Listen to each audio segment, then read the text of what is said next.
Hey, welcome to Mirrorless Image. I'm your wonderful host, J.O.B. Today we have a special guest and the CEO of the C.E.O Show. What's up, boss? How you doing?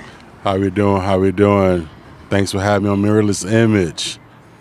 Hey, I'm glad you decided to come on Mirrorless Image. We've been trying to link up for a few weeks now. We finally getting it done. Nah, for sure, man. For sure. Nah, I appreciate you. So, introduce yourself, man, and tell the people where you're from. Well, a little bit about myself. My name is Ernest. I go by the CEO. I just started my new podcast, the C.E.O Show. You know, I'm just talking to a bunch of CEOs out here in the world, you know, bringing positivity out here, you know, see if, you know, if there's anything I can learn from them or if I can teach them something. Yeah. You know, stuff like that. Hey, we need more positivity in this world. Yes, you know? sir. I think that's why I started this. You know, at first when I started out, it was a little different. You know, I had a co-host and we was doing our thing and it was fun. I learned a lot. You know what I'm saying? So we kind of decided to go our own separate ways and do our own thing. Okay. But no beef, no nothing. All love. Still communicate to this day. That's what's but up. Yeah, we need people out here, man, and we need CEOs to start businesses and I'm telling you, man, branch off. It's not easy, but it ain't hard either. Okay, so what got you into wanting to become a CEO? Well, you know, every kid's dream is to be the boss of something. Yes, sir. You know, it starts from a young age. You the boss of your own room if you're the older child. You run the show at the house. And as you get older, you just learn that, you know, to get anywhere in this world, you gotta be willing to be the man. Yes, sir. You know what I'm saying? The job comes with a lot of headaches and stress. Yeah. But you just gotta maintain it. You just gotta own it. And as long as you own it, you'll do just fine. Just trying to live and survive in this world. And trying to make it's hard. It's hard out here to try to survive. It's not easy. No, it's not. It's not. So I think we just got to continue to just push forward and to become those CEOs and those bosses and to give back to the community and our family and friends and you know what I'm saying? Exactly. Yes. Because it ain't too much of that these days. No. It's just a lot of hate out there, self-hate, but you just got to bring out the positivity. That's all. Nah, for sure. So we gonna get a little bit into your background. Okay. So what high school you went to? High school I went to is located in Gulfport, Florida. Bogey Ciega High School. Shout out to Bogey, the Pirates. The Pirates? Yeah, I went to Gibbs for a hot semester, but I don't like to talk about that. We don't want to talk about Gibbs, you know. Why not? You know, Gibbs. No, they ain't do me right when I was there. I understand. So I had to leave. We went back to the realest school out there, Bogey. So okay. So what? After high school, you went to college. Any colleges? No, I didn't go to classes? college right after high school. I started driving trucks over the road. Okay. I became the first original CEO of my trucking company that I had. It was a truck of one, but it was mine. I made all decisions on the truck. Where do I go? What do I take? You know, and that was a learning curve in itself. But again, if you don't try, you never know. Nah, for sure. And I did that for like 2.5 years. Okay. You know. You enjoyed it, right? At the beginning, yes. And towards the end of it, I discovered that other people's downfall, misery, can bring you down. Yeah. If you allow it to. Okay. You know, and at the time, I had just had a baby girl, and it was just time for me to come home anyway. Yeah. I needed a reason to give it up, and family life is what the main reason why I gave it up. No, I understand. You know, especially being there for the family and over the road, I give my hats off to y'all because driving those long miles, you know. Man, it's rough out there. You know. I done been to every state you can drive to, United States, Canada a few times. It's lonely. You're a paid tourist, but you also you sightsee, but it's business. It's business oriented. You got a lot of people was gunning for you. As far as state troopers, DOT, weight stations, you know, if you're too heavy, ticket. Okay. You go over your law book, ticket. Yeah, yeah. It's like everybody was in your pocket. So it kind of puts you in the mindset of everything has to be perfect to keep people off your back. The greatest feeling I learned out there in the world is as long as you're good, you can bring misery to everybody that's trying to bring you down. Yeah. Because misery do love company, but if you don't give it the company, you got nothing to worry about. Nah, for sure. So you had nights just driving, man. How many miles? Like, I know y'all write down the mileage. Is you know the total? Okay, You know the so total? when I first started, you was only able to drive 8 hours a day. Okay. And you figure you can do, my truck was doing 75 miles per hour. Yeah. So you figure in 8 hours, you can probably, come up with about 600 to 700 miles. The new age, they let you drive 10 hours. So you figure you can get a good 500 to 600 miles up the road. It don't sound like a lot. Yeah. But that's a lot of states you can cross. Man. And I would say total, I'm probably close to 1 million miles over the road. And that's driving East Coast, West Coast, West Coast back to East Coast back to West Coast. You deal with the snow. Yeah. You deal with the mountain, the terrain. So, it benefited me more than it hurt me to be out there. You know what I'm saying? Because I found a lot of nice places I want to visit when I wasn't in the truck. And you learn a little stuff. You learn a little bit out there. Okay. You make money. First of all, you make money. Yeah. And you gotta learn how not to spend your money unwisely. Did you have anybody working for you, driving your truck while you was out? Well, what I did was a good friend of mine. His name is Brian. He has his own trucking company now. I bring him on with me with my truck, and we kind of like use it as a team driver. Okay. It paid more. You get a lot farther a day than you could by yourself, and I just think that the friendship and the bond that grew from that is unmatched, unweathered through this whole length of time. Yeah. We learned a lot about each other. We knew each other, but we didn't know each other. You know what I'm saying? Yeah. And it kind of grew into like a brotherhood, and it got to the point where I knew what he was thinking before he said it, and he knew what I was thinking before I said it. Okay. And having two young black guys out there on the road, it wasn't heard of. Yeah. And we went out there causing trouble. We went out there doing nothing reckless. It was all business. It was strictly business, start to finish, and that's what I enjoyed about it. Nah, that's good. I ain't gonna lie, I could never be a truck driver. I would tell anybody I would never say never. Yeah. But if you ever had the opportunity to do it, I would say you should. Some people, take their wife, the kids out with them. The kids young enough, you can take them out with you. You ain't got to worry about school, whatnot. Yeah. But it's like it's a different world. It is. Yeah. If you ever want to see snow, you gotta leave the state of Florida. You gotta go to the West Coast or the Northeast. Yeah. To get the bad weather, the snow weather, if that's what you want to see. But I would tell anybody. Yeah, try it out.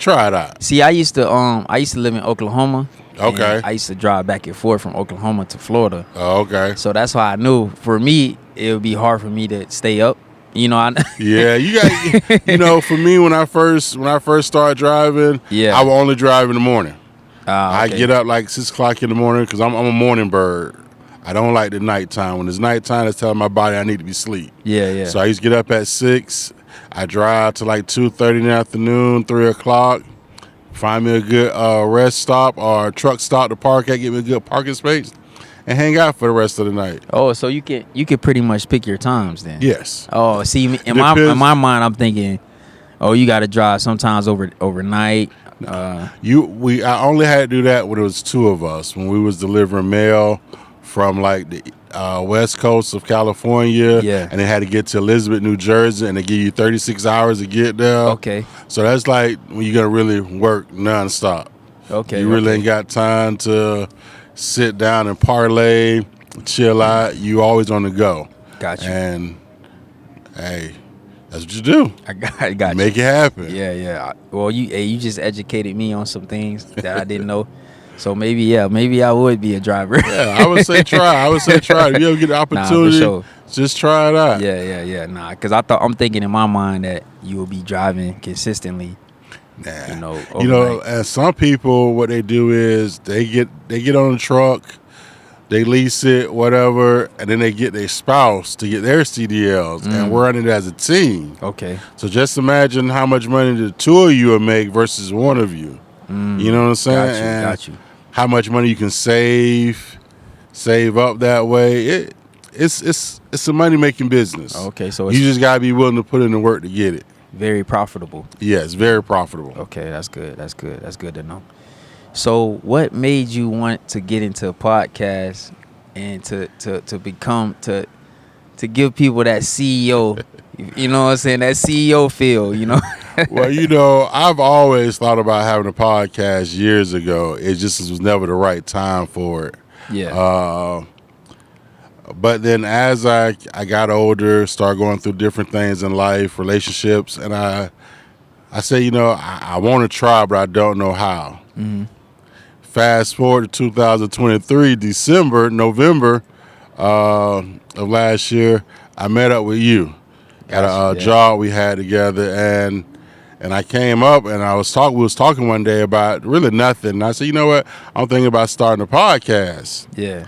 And then that's when I found out you had a podcast. And then I was like, I don't know if I really want to start a podcast. I don't know if it's going to work. And I remember it to this day. All you said to me was, just do it.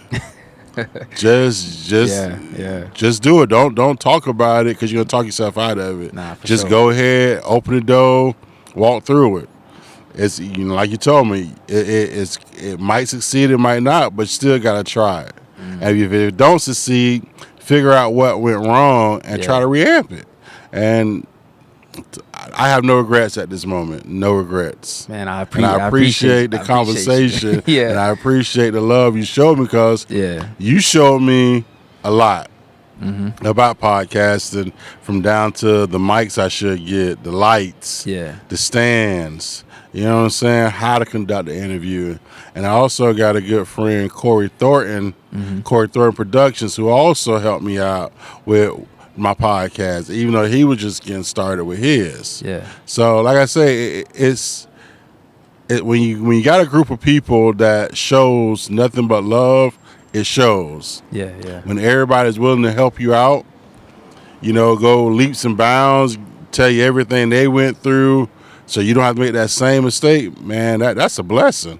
That's a blessing in disguise, because I would have never known everything I've known if I hadn't talked to you, met you in November, and then I ended up talking to him. So I probably would have had a $5 mic, a $3 stand, a 26-cent camera, putting out some Fubu with Gazy foolishness, getting laughed at. But, now I think I'm on the right track. Nah, that's good, man. I appreciate you, though, when we met each other and you said, man, I want to start a podcast. I like, man, hey, bro, just do it. Yeah. Just I'm still learning right now to this day. I'm not the best speaker. I'm not the best talker. I could have a lot of things written down and just be reading off a script, but I'd rather just go off the head and just be original. Yes. Go from the heart, man. Speak from the heart. And that's how I am. I am not a speaker of the room. Yeah. I am not finna stand in front of 500 people and give an essay. More or less 300 people, 5 people. It frightens me. But the idea of the podcast, it gets me out of that comfort zone of being scared. For sure. It make me stand up and deliver. Yeah. Because if I don't deliver as the host, whoever I'm interviewing gonna deliver. It's not their job to lead the interview. It's my job to lead. Of course. And if I can't do that, I might as well not be. I might not have a podcast. There's no point in it. I agree. Because sometimes I get nervous too, especially going into the podcast. Like, I'm not nervous now, but I used to be nervous in the beginning when I started. But over time, I feel like, you get better and better over time. Oh, yeah. With time. Of course, I have a structure. interview with people, Yes. it's always a foundation, and then I build Gotcha. off that foundation. But over time, I will get better. You know, Oh I yeah, promise you and that. you just can't. You read the hate, you listen to it, but you don't carry it with you. For sure. You know what I'm saying? Yeah. Like Jay-Z said, brush the dirt off your shoulders, brush the hate off. You know, not everybody gonna agree with what you want to talk about, or the people they may not agree with who you have on your show, but Yeah. at the end of the day, it's yours. That's Yeah. what makes you the CEO. You rise and you fall with your show. Yeah. And if you're not willing to rise and fall, I would say don't waste your time. Nah, for sure. Because if all you're looking for is the glitz and the glamour, you're in it for the wrong reason. Nah, for sure. That's why I feel like no matter how much criticism I get, whether it's in a negative form or positive, I take from both. You know. Yeah, you got to. You know, if it's negative, somebody say something. Oh man, he should be talking like this. He should be speaking this way. Okay, I might switch it up, tweak it a little bit. And if it's positive, man, he on the right track, then I still got to stay in a frame of mind, but like I got to still keep pushing. Stay original. You got to Yeah, stay you know with what I'm saying? makes you you. For sure. You know, I'm not a rapper, so I'm not going to go out there and try to rap today. Right. You know what I'm saying? Yeah. I think I'm a nice person. You know what I'm saying? So I try to keep my show nice. Of course. I wanna be an inspiration to other people. Yeah. That may be having second doubts or are a little timid about starting something new. Even if it's not even podcast, anything, it can be terrifying at the beginning. Yeah. You know, so if what I go through, if other people can see it and they can grow from it, and it makes them go out their comfort zone and challenge themselves to be the best that they can be, then it's a win-win. Yeah. My job is done. Nah, for sure. Man, hey, before you get out of here, I appreciate you, man, coming on. Yes, sir. Thank you for having me. You know, next time you come back, we gonna get in more into the CEO. Gotta come back. This is the introduction of a CEO. Yes, sir. And you got your own CEO to show. Man, everybody go check out the CEO, man. Make sure y'all hit that CEO like, Show. comment, It's subscribe. on YouTube. It's on the CEO Show 79 on YouTube. And I'm gonna have it in the description, so everybody make sure y'all click the more button, and then it's gonna pop down, and you're gonna see the CEO Show. You know, and another thing about it, you know, it's brand new. Yeah, it's not fully operational yet, but I do have a video now. You know, I have a couple more by the end of this weekend, but you know, it's work in progress. Of course, man. We all on the come up, right? And like everything else in life, leave the comments, leave the hate, leave whatever you want to leave. I read it all. Yeah, you know, you may not get a response from me, but I read it all. Right. You know, there's a website. You know, it's the CEO Show 79 at gmail.com. If you have any questions or concerns, you can email me there too. So. Yeah. We ain't running and we ain't hiding. We're gonna let you come at us from all angles. For sure. We in it to stay in it. You know what I'm saying? We in it to win it. You know, if you ain't ready to win it, hey, don't get in it. Hey, don't get in it. Yes, sir. Hey, before you leave, get out of here. Man, can you tell the people something? Give them some words of wisdom. If you want to how to become or even start to CEO. So the words of wisdom that I give somebody is never worry about what other people may think. Follow your own dreams, your own passion. And if you're in a relationship and your partner don't support your dreams, then maybe that's not the right person for you. You know, we can't dummy ourselves down to make other people around us happy. We got to do what makes us happy as a person. And you got to be your own shining light. You got to be your own number one fan, your own star. And don't let nobody take it away from you, because you only get one life to live. And when it's over, it's over. So there's no time to say, oh, I wish I would have, or I wish I could have. No, you live with no regrets. Give it 1,000% or don't do it at all. But don't let nobody deter you from being great. That's what I get. That's what I tell the people.